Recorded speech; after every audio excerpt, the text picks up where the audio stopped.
In the amber light of ancient Athens, where marble columns reached toward the infinite blue of the Mediterranean sky, there walked a man whose mind would reshape the very foundations of human thought. His name was Aristotle, and in his footsteps we can still hear the echoes of questions that have haunted humanity for over 2 millennia. Close your eyes and imagine, if you will, the sound of sandaled feet upon stone, the whisper of scrolls unfurling, and the gentle murmur of a voice that would teach kings and inspire generations yet unborn. Picture him now, not as the marble statue in some forgotten museum, but as a living, breathing human being, a man of flesh and blood, curiosity and passion. Born in 384 BCE in the small town of Stagira, nestled along the Chalcidic Peninsula, Aristotle entered a world that was already trembling with intellectual revolution. His father, Nicomachus, served as physician to King Amyntas of Macedon, and perhaps it was in those early years, watching his father tend to the human body with scientific precision, that young Aristotle first glimpsed the intricate machinery of existence itself. But the boy who would become the teacher of Alexander the Great was destined for something far greater than medicine. At 17, he made the journey that would transform not only his own life, but the entire trajectory of Western thought. He traveled to Athens, that glittering jewel of the ancient world, to study at Plato's academy. Imagine the wonder in his eyes as he first beheld the greatest minds of his generation gathered in discourse, their voices rising and falling like music in the sacred groves of Academus. For 20 years, Aristotle walked among the shadows of Plato's cave, absorbing the wisdom of his master while quietly nurturing the seeds of his own revolutionary ideas. Yet even as he learned, he questioned. Where Plato saw the world as a mere reflection of perfect, eternal forms existing in some celestial realm, Aristotle's eyes were drawn downward, to the earth beneath his feet, to the animals in the fields, to the very substance of reality itself. He was a man who believed that truth was not to be found in some distant heaven, but here, in the intricate dance of matter and form that surrounded him every moment of every day. Listen carefully, and you can almost hear the moment when Aristotle's intellectual independence crystallized into something approaching rebellion. Plato is dear to me, he would later say, but truth is dearer still. These words, simple as they seem, represent one of the most profound breaks in the history of human thought. The student was ready to surpass his master, not through arrogance, but through an insatiable hunger for understanding that could not be contained within the walls of even the greatest academy. When Plato died in 347 BCE, Aristotle left Athens, perhaps sensing that his time as a student had ended and his era as a teacher was about to begin. He wandered for a time, like Odysseus searching for home, traveling to Assos, to Lesbos, studying the natural world with the intensity of a lover studying the face of his beloved. It was during these years of exile that Aristotle began to develop the method that would revolutionize human knowledge, the systematic observation and classification of the world around him. But fate, that great weaver of human destinies, had grander plans for our philosopher. In 342 BCE, he received a summons that would change the course of history. Philip II of Macedon, that great warrior king who had unified Greece under his banner, requested that Aristotle serve as tutor to his 13-year-old son, Alexander.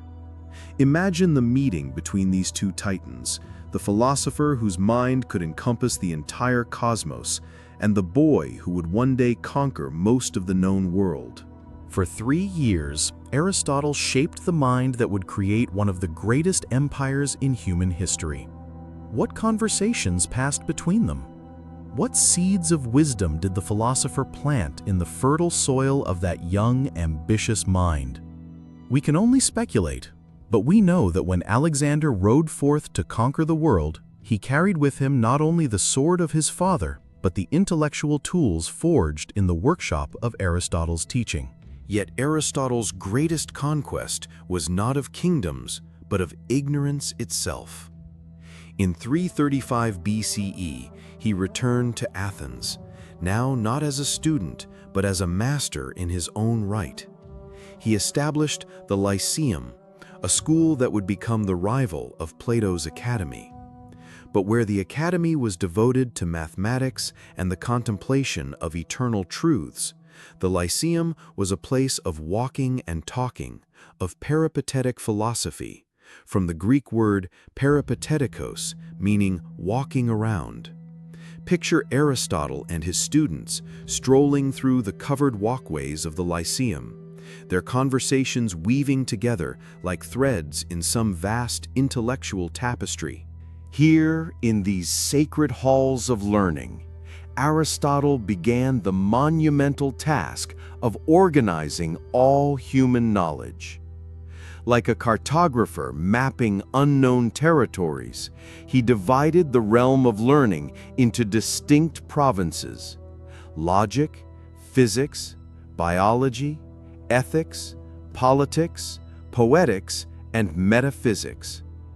Each discipline he approached with the same methodical precision, the same insatiable curiosity that had driven him since childhood.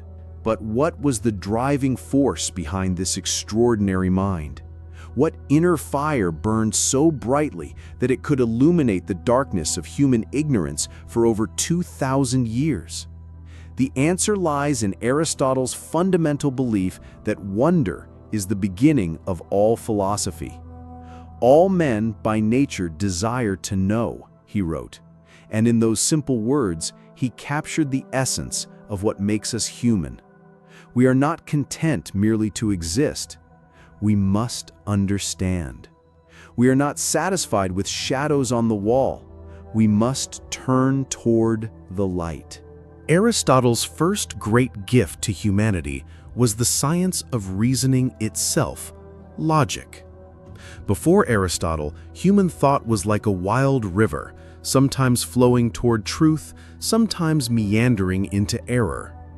He provided the channels, the systematic rules by which we might navigate the treacherous waters of argument and inference. The syllogism, that elegant structure of major premise, minor premise, and conclusion, became the foundation upon which all rational discourse would rest. Consider the beauty of this logical architecture. All men are mortal. Socrates is a man.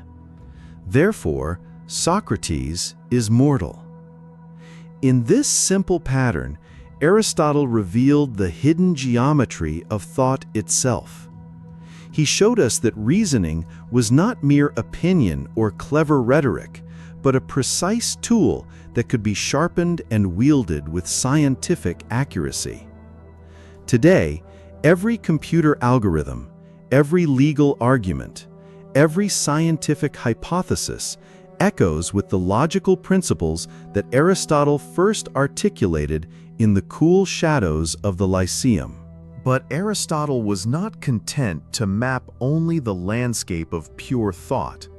His eyes were always drawn to the world of concrete reality, to the infinite variety of living things that populated the earth.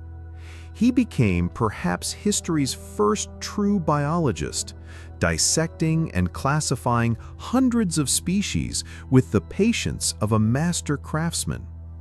His observations of marine life were so accurate that they would not be surpassed until the 19th century. He noted that dolphins were mammals, not fish, an insight that would not be widely accepted until modern times. In Aristotle's vision of nature, we see a cosmos alive with purpose and meaning, Unlike the mechanical universe that would later emerge from the scientific revolution, Aristotle's world was organic, teleological, a place where everything had its proper function and final cause. The acorn grows into the oak not by accident, but because it carries within itself the blueprint of its destiny. The heart beats not merely as a pump, but as the seat of life itself, circulating the vital pneuma that animates all living things. This vision of nature as purposeful and meaningful resonates powerfully with our contemporary understanding of evolution and ecology. While we no longer believe in Aristotle's specific teleology, we recognize that living systems do indeed exhibit purpose-like behavior, that organisms are exquisitely adapted to their environments, that ecosystems maintain themselves through intricate webs of interdependence. The algorithms that guide artificial intelligence systems toward their goals echo, in their own way, the Aristotelian insight that intelligence is always directed towards some end or purpose. Yet Aristotle's most profound contributions may lie not in his analysis of the natural world, but in his exploration of the human condition itself.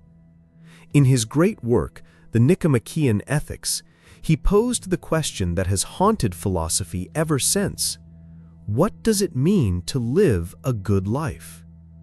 His answer was both revolutionary and timeless. Happiness, he argued, is not a feeling or emotion, but an activity. The activity of living in accordance with virtue. But what is virtue for Aristotle? Not the rigid moral commandments that would later dominate religious thought, but rather the excellence of character that emerges from habit and practice. Virtue, he taught, is a mean between extremes. Courage is the mean between cowardice and recklessness. Generosity between stinginess and profligacy. This doctrine of the golden mean speaks to something deep in human experience, the intuitive sense that the best path often lies between the extremes of excess and deficiency. In our contemporary world, struggling with questions of work-life balance, social media addiction, political polarization, and environmental sustainability, Aristotle's wisdom feels remarkably relevant. His concept of practical wisdom, phronesis, the ability to deliberate well about human affairs, speaks directly to our need for leaders who can navigate complex moral and political challenges with both principle and flexibility. Aristotle's political philosophy flows naturally from his ethics, for he understood that human beings are by nature political animals, zoon polygikon. We cannot achieve our full potential as individuals apart from our participation in the larger community. The state, in Aristotle's vision, exists not merely to prevent chaos or protect property, but to create the conditions in which human excellence can flourish. The best constitution is one that enables the greatest number of citizens to develop their capacities for virtue and practical wisdom. This vision of politics as fundamentally concerned with human flourishing offers a powerful alternative to our contemporary debates about government, which too often devolve into arguments about efficiency, rights, or power. Aristotle reminds us that the ultimate question is not whether government is too big or too small, but whether it creates the conditions for human beings to live lives of meaning and excellence. In our age of artificial intelligence and algorithmic decision-making, Aristotle's emphasis on practical wisdom becomes even more crucial. While machines may be able to process vast amounts of data and optimize for specific outcomes, they cannot replicate the distinctly human capacity for phronesis, the ability to perceive the salient features of a particular situation and act appropriately in light of our deepest values and commitments. But perhaps nowhere is Aristotle's genius more evident than in his exploration of the human soul itself. For Aristotle, the soul was not some ghostly substance trapped within the body, but rather the form or organizing principle of living things. The soul of a plant enables growth and nutrition. The soul of an animal adds sensation and movement. The soul of a human being includes the additional capacity for rational thought. This may seem like ancient speculation, irrelevant to our scientific age, but consider how closely Aristotle's insights parallel our contemporary understanding of consciousness and cognition.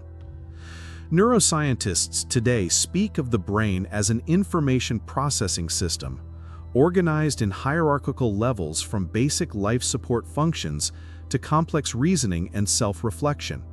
The boundaries between plant, animal, and human intelligence that once seemed absolute now appear as points along a continuum of increasing complexity and sophistication.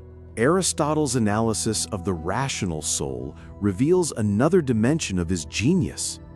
He distinguished between two forms of thinking: theoretical reason, which contemplates eternal truths, and practical reason, which deliberates about action in the world. This distinction anticipates, by over 2 millennia, our contemporary understanding of different types of intelligence, from abstract mathematical reasoning to emotional intelligence to the kind of situated, contextual thinking required for effective leadership. Yet, Aristotle saved his highest praise for the life of theoretical contemplation, theoria. In those moments when the human mind grasps eternal truths, when the mathematician glimpses the beauty of a perfect proof, or the philosopher suddenly understands the hidden connections that bind all reality together, human beings participate, however briefly, in something divine. This vision of intellectual contemplation as the highest form of human activity might seem elitist in our democratic age, but Aristotle's deeper insight is that there is something sacred about the human capacity for understanding, something that connects us to the deepest structures of reality itself. This brings us to perhaps the most mysterious and profound aspect of Aristotle's philosophy: his metaphysics, his investigation into the ultimate nature of reality. What makes something the particular thing that it is? What is the relationship between the universal and the particular, between form and matter, between potentiality and actuality? These questions, which might seem like mere academic exercises, actually touch on some of the deepest mysteries of existence. Aristotle's concept of substance, ousia, represents his attempt to understand what makes things what they are. A bronze statue is not just bronze arranged in a certain pattern. It is a substance with its own identity, its own way of being in the world. This insight anticipates contemporary debates in philosophy of mind about the nature of consciousness and personal identity. What makes you the particular person you are, continuous through time, despite the constant change in your physical body and mental states? His famous doctrine of the 4 causes, material, formal, efficient, and final, provides a framework for understanding that remains influential in fields from biology to artificial intelligence. To truly understand anything, Aristotle argued, we must know not only what it is made of, material cause, and how it is structured, formal cause, but also what brought it into being, efficient cause, and what purpose it serves, final cause. In our age of big data and machine learning, this holistic approach to explanation feels remarkably contemporary. We are learning that to understand complex systems, whether biological, social, or technological, we need multiple levels of analysis, multiple perspectives that reveal different aspects of the phenomenon we are trying to comprehend. Aristotle's vision of God as the unmoved mover, the source of all motion and change in the universe, yet itself unchanging, represents one of the most influential ideas in the history of thought. This is not the personal, intervening deity of popular religion, but rather the logical requirement for an ultimate source of the order and purposiveness that we observe in nature. In contemporary cosmology, we might see echoes of this idea in concepts like the fine-tuning of physical constants or the anthropic principle, the observation that the universe seems precisely calibrated to allow for the emergence of complexity and consciousness. But Aristotle's influence extends far beyond philosophy and science, into the realm of art and literature. His poetics, though surviving only in fragmentary form, laid the foundation for all subsequent literary criticism. His analysis of tragedy as the imitation of a complete action that evokes pity and fear and produces catharsis in the audience remains one of the most penetrating insights into the nature of aesthetic experience ever written. In our age of virtual reality, video games, and immersive storytelling, Aristotle's insights into the power of narrative to shape human experience feel remarkably prescient. He understood that art is not mere entertainment or decoration, but a fundamental way that human beings make sense of their experience, explore possibilities, and develop their emotional and moral capacities.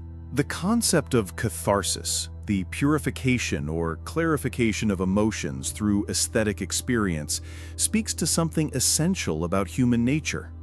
We need stories, music, visual art, not just for pleasure, but for psychological and spiritual health. In our contemporary debates about the effects of media violence or the role of art in education, we would do well to remember Aristotle's insight that the emotions evoked by art serve an important cognitive and moral function. As we trace the arc of Aristotle's life and thought, we begin to see the emergence of a vision that is both systematic and humane, both rigorously scientific and deeply meaningful. Unlike many philosophers who specialize in one area of inquiry, Aristotle believed that all knowledge was ultimately connected, that the same principles that govern the movement of the stars also govern the growth of plants and the choices of human beings. This vision of unified knowledge speaks powerfully to our contemporary situation. As human knowledge becomes increasingly specialized and fragmented, we desperately need the kind of synthetic, integrative thinking that Aristotle exemplified. The great challenges of our time, climate change, artificial intelligence, global inequality, the meaning of human life in an age of technology, cannot be addressed from within any single discipline. They require the kind of comprehensive, multidisciplinary approach that Aristotle pioneered. Yet Aristotle's legacy is not without its shadows. His defense of slavery as natural, his assumptions about the intellectual inferiority of women, his belief in the fixity of species, all of these remind us that even the greatest minds are products of their time and culture. The scientific revolution of the 16th and 17th centuries overturned much of Aristotle's physics, and Darwin's theory of evolution demolished his static conception of biological species. But rather than diminishing Aristotle's achievement, these limitations actually highlight what is most valuable about his approach to knowledge. He was wrong about many specific facts, but he was right about something more fundamental: the importance of careful observation, systematic classification, and rigorous reasoning. The scientific method that eventually superseded Aristotelian physics was built upon the logical foundations that Aristotle himself had laid. In our own time, as we grapple with the implications of artificial intelligence and machine learning, Aristotle's insights into the nature of intelligence and reasoning remain remarkably relevant. The current excitement about large language models and neural networks echoes, in some ways, Aristotle's insight that intelligence is fundamentally about pattern recognition and the ability to see connections between apparently disparate phenomena. Yet Aristotle also reminds us of what remains distinctly human in an age of intelligent machines: the capacity for practical wisdom, the ability to deliberate about values and meaning, the experience of wonder and curiosity that drives all genuine inquiry. These remain, at least for now, uniquely human capabilities that no algorithm can fully replicate.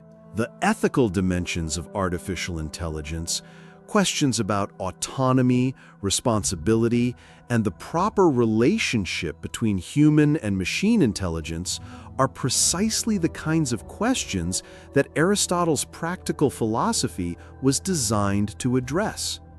How do we maintain human agency in a world increasingly shaped by algorithmic decision-making? How do we ensure that technological power serves human flourishing rather than diminishing it? These are questions that require not just technical expertise, but the kind of practical wisdom that Aristotle identified as the highest form of human intelligence.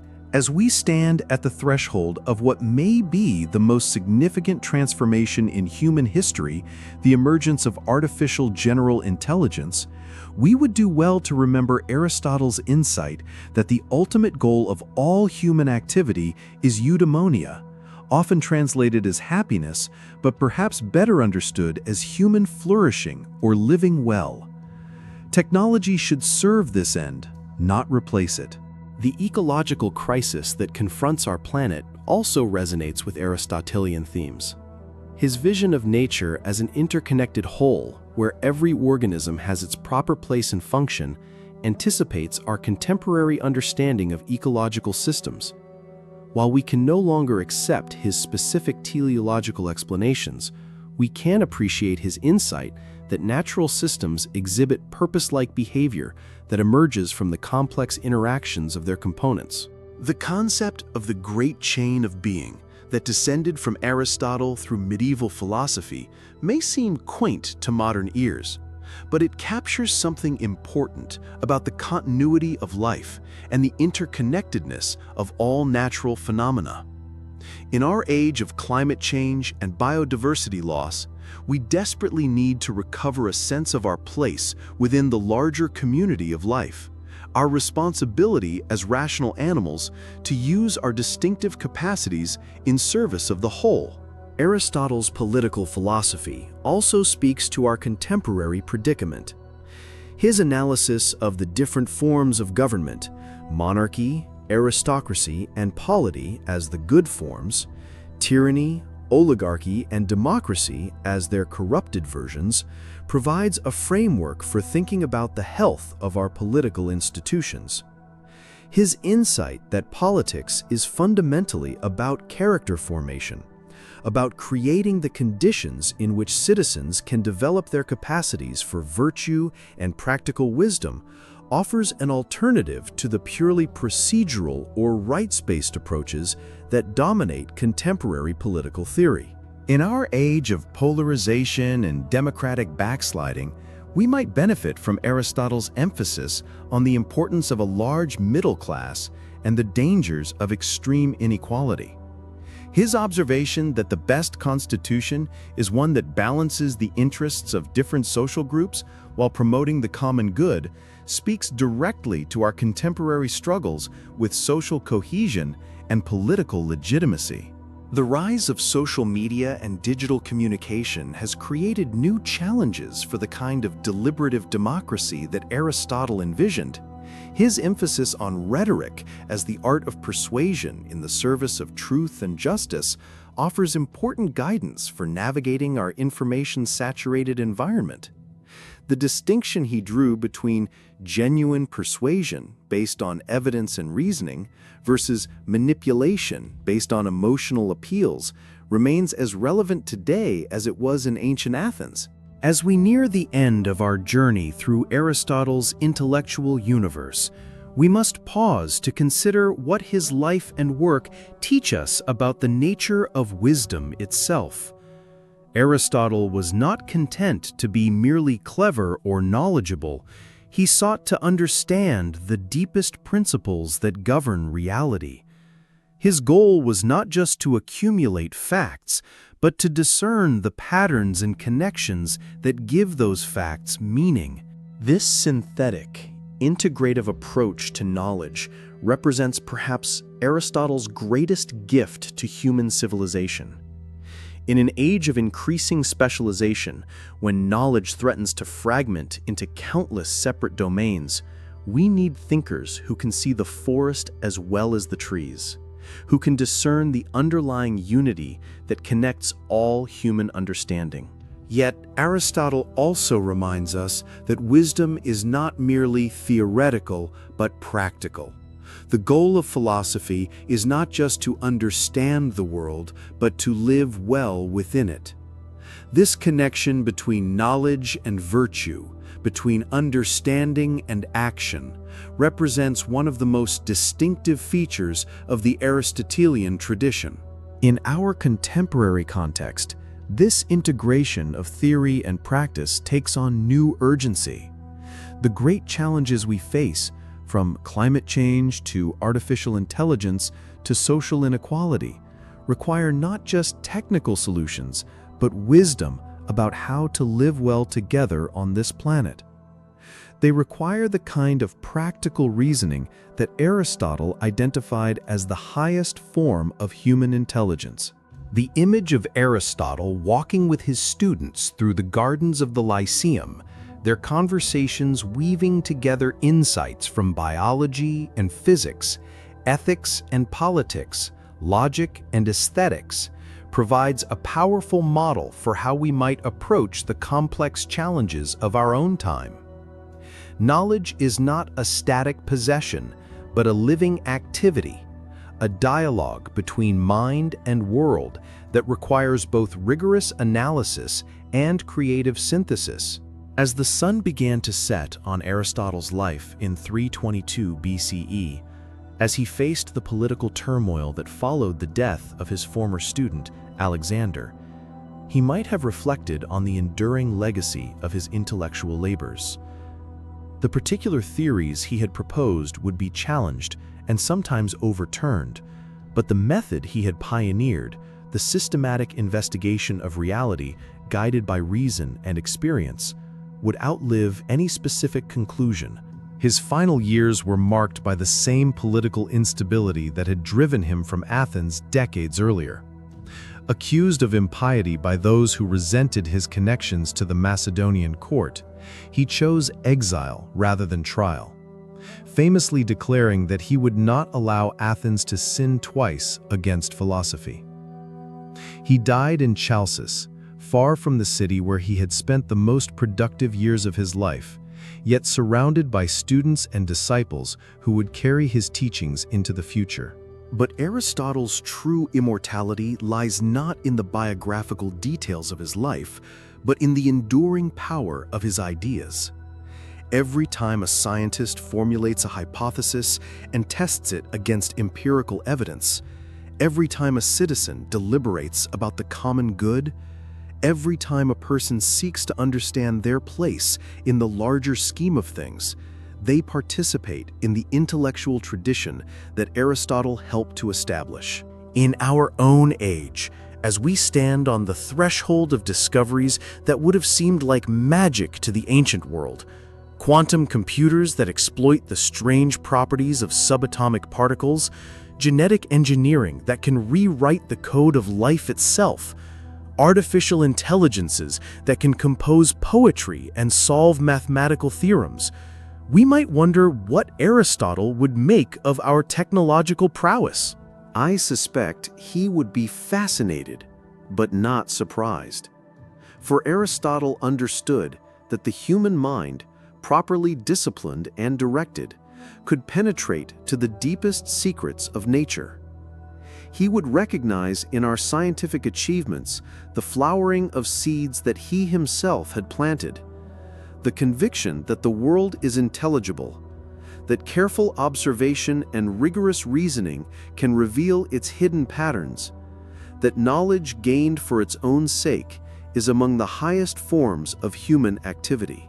Yet he would also remind us, with characteristic wisdom, that our technological power must be guided by practical wisdom, that our knowledge must serve human flourishing, that our scientific understanding must be integrated with our moral and political commitments.